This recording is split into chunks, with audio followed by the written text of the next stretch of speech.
Postojali punkeri, rockeri, rejveri, no čini se kako današnja mladost sve više i više žele biti celebrity.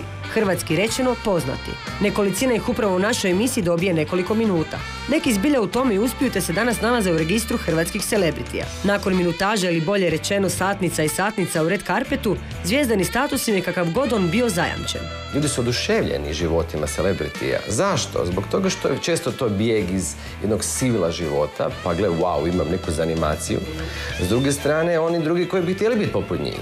Najčešće pitanje s kojim se mi susrećemo je: dobro, gdje vi svi nalazite te ljude koje objavljujete? E pa svi ti ljudi, face, likovi, frikovi, žene i muškarci nalaze nas. Evo vam za primjer samo 2 ovotjedna e-maila koja su došla na našu redakciju. Dragi Red Carpet, već dugo imam neopisivu želju postati porno glumac, toliko da mi je to postao san, neostvareni san nažalost. Gledajući vašu emisiju, uvidio sam da imate tendenciju ispunjavati želje nepoznatim pojedincima, pa s obzirom na to da sam i ja jedan od njih, zanimalo me je li moguće da mi taj san i ostvarite.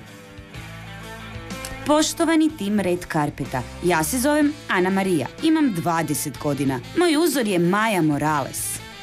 Daleko smo mi od stvaranja porno zvijezda i porno industrije, dragi naš gledatelju. Bizarni upiti iz tjedna u tjedan slijevaju se u naše poštanske pretince. I nas uz redakcijsku kavu neki dobro nasmiju. Kako si sami ne znamo točno pojasniti taj fenomen televizijske slave, pa makar ona trajala i 5 minuta, pomoglo nam je stručno mišljenje psihologa. Normalno da mladi imaju potrebu identificirati se s nekim, poistovjetiti se s nekim.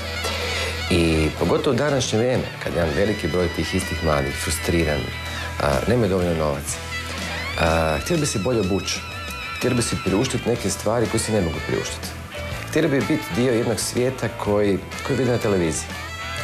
I normalno da imaju potrebu odmaknuti se od te realnosti i otići u jedan zamišljeni Wonderland, jedan idealni svijet koji se prikazuje na televiziji. I mi smo u većini slučajeva iznenađeni pojedincima iz naše okoline. Te naravno da to pošto poto želimo podijeliti s vama.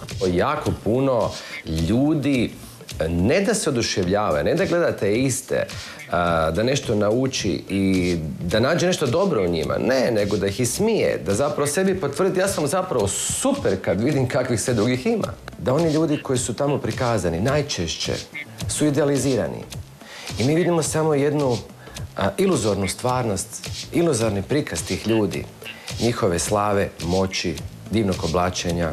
A zapravo kada se zgase svjetla reflektora, kada treba otići doma, najčešće idu u podstanarski stan, nemaju novaca. Naša misija je jasna. Mi smo tu kako bismo vam iz tjedna u tjedan servirali dozu smijeha i zabave. I ako ćemo pošteno, dok zainteresirani stoje u redu ispred naše redakcije za Warholovih 5 minuta slave, dragi gledatelji, vi ćete se uz naše minute u nedjelju navečer i dalje do suza smijati. Naša misija je realno prikazati showbiz stvar.